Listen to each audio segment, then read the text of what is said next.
کہ رب سے کیا ہوا وعدہ یاد ہے، رب سے کیا ہوا وعدہ یاد. ایک بات اس کو ذہن میں رکھ لیجیے. دوسری بات میں یہاں پر عرض کروں جوڑتے ہوئے، مجدد الفسانی کے ہم اثر ہیں،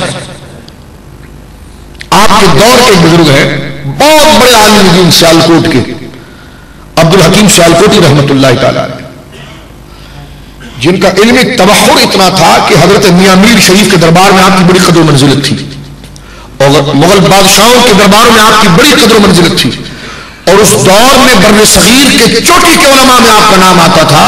حضرت علامہ عبد الحکیم سیالکوٹی رحمت اللہ علیہ سیالکوٹ کے رہنے والے.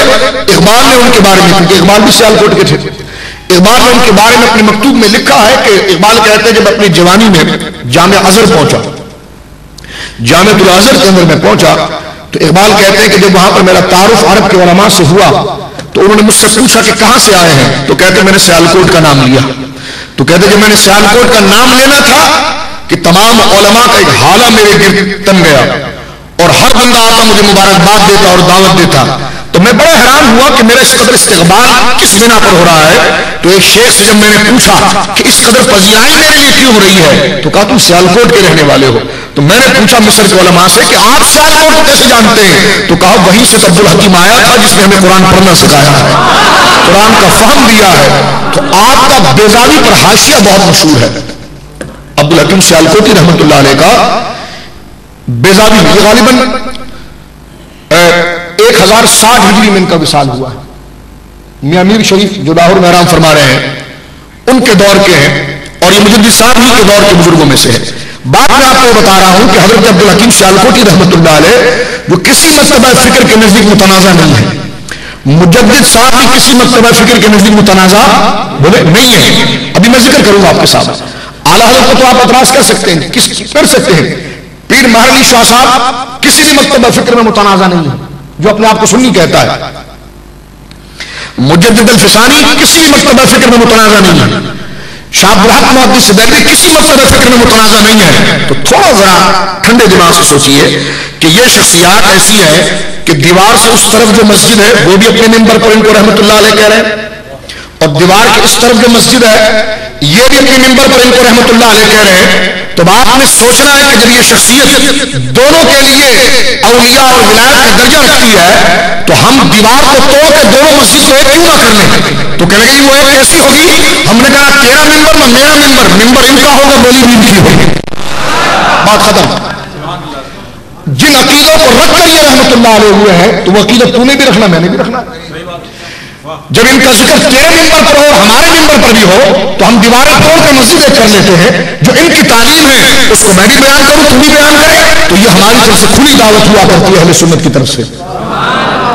امام احمد رضا کے ماننے والوں کی طرف سے کھلی دعوت ہوا کرتی ہے.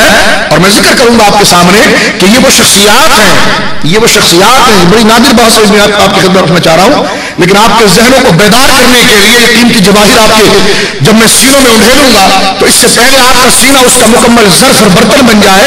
تو کہنے کا مقصد صرف یہ ہے کہ امام احمد رضا نے کوئی نئے دین کی ایجاد نہیں کی ہے، بلکہ آپ نے وہی ارشاد فرمایا ہے جو آج تک مجدد صاحب اور ساری امت کہتی رہی ہے. اب سنیے، میں نے آپ کو کہا تھا کہ معنی قرآن اور دین کو سمجھنے کا آسان طریقہ یہ ہے کہ ہم اپنے قرآن میں کیے ہوئے رب سے وہ وعدے کو یاد کر لیں کہ مولا سیدھے راستے پر چلا. راستہ ان کا جن پر انعام ہوا ہے، جن پر انعام ہوا ہے. اور انعام والے بندے کون ہیں؟ نبیین، صدیقین، شہداء، صالحین. نبیین بولے، صدیقین، شہداء، صالحین. تو پتا چلا کہ صراط مستقیم پر یہ چار ہیں. تو اب قرآن ہم بھی پڑھ رہے ہیں، ان چاروں نے بھی پڑھا. تو اس کا معنی یہ ہے کہ تلاوت کچھ نہیں بلکہ اس سے جو عقیدہ اور نظریہ نکلے گا.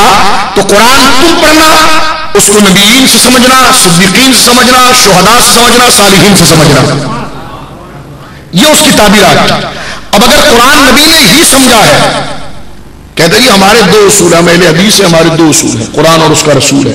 تو میں نے کہا اگر دو اصول ہے تو دو اصول تو قرآن و سنت پر مکمل ہو جاتے ہیں.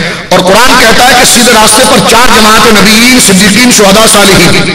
اب اگر نبی اور قرآن ہو جائے تو نیچے تین جماعت کہاں جائے گی؟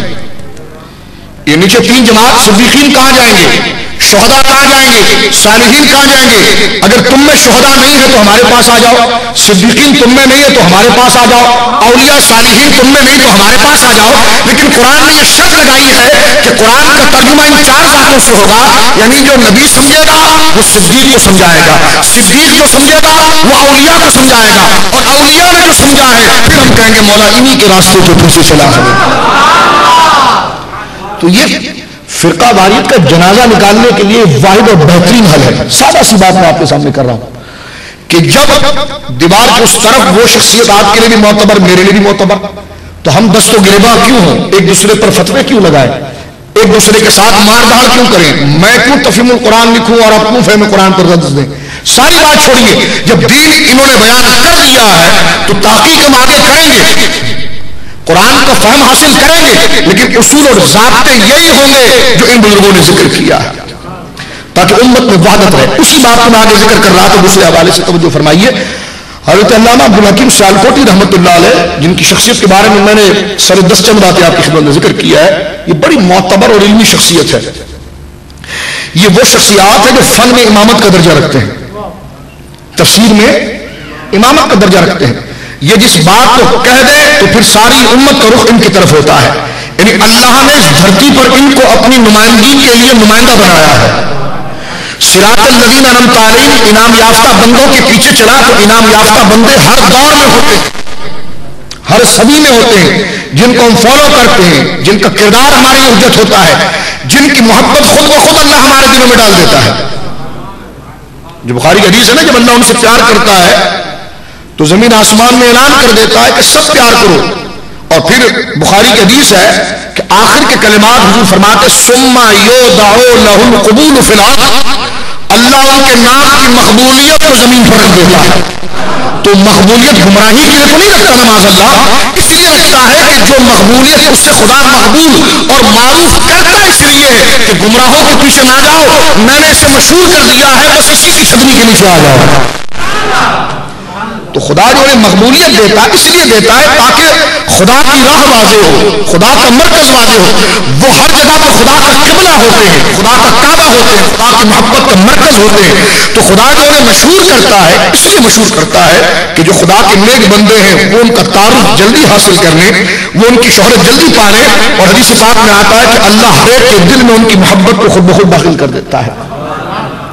تو حضرت عبدالحکیم سیالکوٹی رحمۃ اللہ علیہ نے ایک اور پیارا جملہ یہاں پر ذکر کیا ہے، سورہ فاتحہ کی تفسیر کرتے ہوئے حاشیہ بیضاوی تفسیر کی ایک بڑی مستند کتاب ہے جو ہر مکتبہ فکر کے مدارس میں پڑھائی جاتی ہے، اور اس پر یہ حاشیہ انتہائی مسلم ہے علامہ عبدالحکیم سیالکوٹی کا، جس کو حاشیہ فاضل سیالکوٹی کہا جاتا ہے۔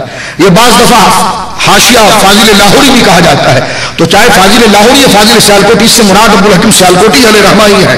آپ بڑی پیاری بات رکھتے ہیں، فرمایا کہ قرآن کے معنی 3 جماعتوں میں خدا نے تقسیم کیے ہیں، یا یوں سمجھ لیجیے قرآن کے مفاہیم 3 ذریعے سے آپ تک پہنچیں گے، ایک نبی، ایک ولی، ایک عام مولوی۔ ایک نبی، ایک ولی، ایک عام مولوی۔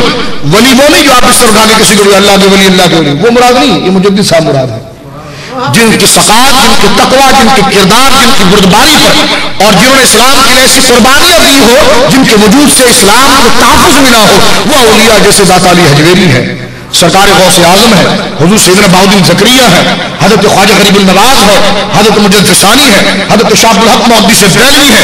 یہ تمام وہ شخصیات اور یہ وہ عظیم ہستیاں ہیں کہ جن کے ذریعے اللہ رب العالمین نے دین کی نمائندگی ان کو مرحمت فرمائی ہے، اور ہمیں وصیت کی ہے کہ مجھ سے دعا کرو کہ ان کے راستے پر چلو۔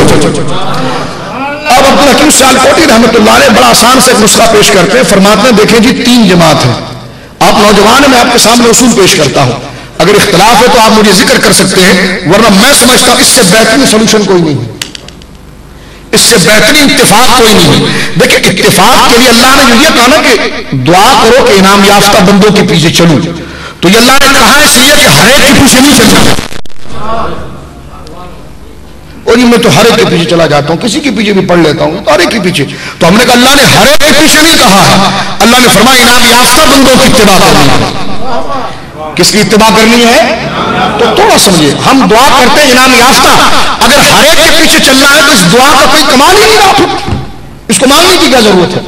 اگر ہر ایک ہمارا مقتدا بن سکتا ہے، ہر اگر تو خیرہ داڑھی پگڑی باندھ لے تو ہمارا مقتدا ہو جائے، اگر ہر ایک کے پیچھے ہم نے چلنا ہے تو پھر یہ دعا کی خصوصیت کیا رہی کہ مولا چلا ان کے راستے پر جن پر تیرا انعام ہوا. پتا چلا کہ صرف ان کے پیچھے چلنا ہے جو انعام یافتہ لوگ ہیں. اور انعام یافتہ لوگ کون ہیں؟ فرما من النبیین، صدیقین، شہداء، صالحین، یعنی اولیاء. اب ہم نبیین کے راستے پر کیسے چلیں گے؟ کہا تو تم صدیقین کے راستے پر چلو گے. ارے صدیقین کے راستے پر کیسے چلیں گے؟ فرمایا تم اولیاء کے راستے پر چلو گے. اس لیے سب سے اوپر درجہ نبی کا رکھا اور سب سے نیچے درجہ ولی کا رکھا. فرمایا اس سے جڑو گے تو یہ نبی تک پہنچائے گا اور نبی تمہیں خدا تک پہنچائے گا.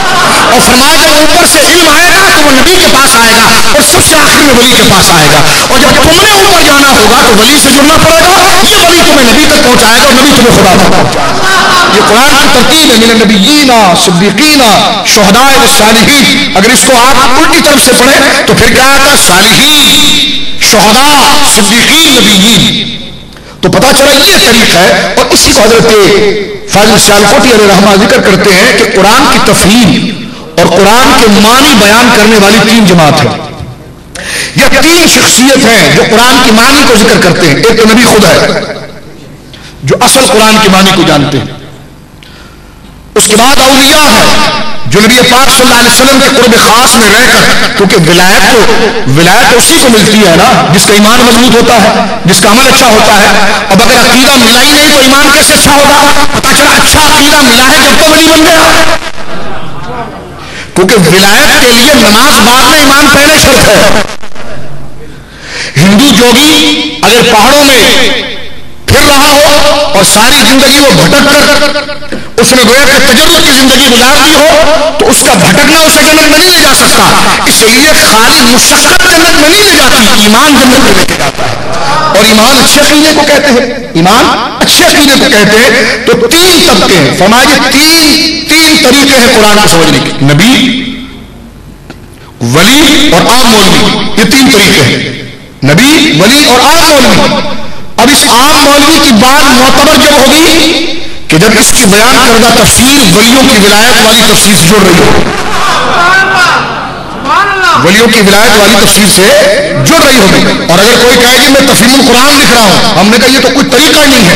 آپ لکھیے قرآن کی تفسیر، لیکن آپ اس بات کے پابند ہیں کہ قرآن کا جو معنی بیان کریں گے، قرآن کی جو تفسیر بیان کریں گے، وہ سواد اعظم کی اتباع کرنے والی ہو، امت کا جم غفیر وہی بات کرنے والا ہو، اور اس کے بعد وہی بات نبی پاک کرنے والے. اگر آپ کی تفسیر ایک طرف ہو اور ساری امت کو آپ کافر بنا دیں تو یہ تفسیر بالرائے ہے، یہ کفر ہے. معنی وہ بیان کیا جائے جو آج تک تم سے پہلے والوں نے جو قرآن سمجھا تھا، ان سے پہلے والوں نے جو قرآن سمجھا تھا. اس لیے کہ قرآن کو سمجھ ہی کر تو ان کو ولایت ملی ہے. تو